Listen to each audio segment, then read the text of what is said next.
ఏపీలో పెన్షన్ల పంపిణీ కొనసాగుతోంది. ప్రతి నెల 1వ తేదీ ఉదయాన్నే ఇంటికి వచ్చే పెన్షన్ ఇప్పుడు గ్రామ సచివాలయానికి మారింది.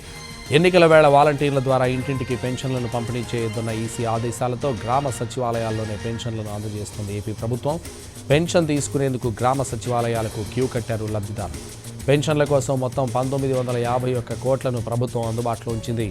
మొత్తం 60 లక్షల మందికి పైగా పెన్షనర్లుండగా తొలి రోజు 25,66,000 మంది లబ్ధిదారులకు పింఛన్లు అందిస్తున్నారు.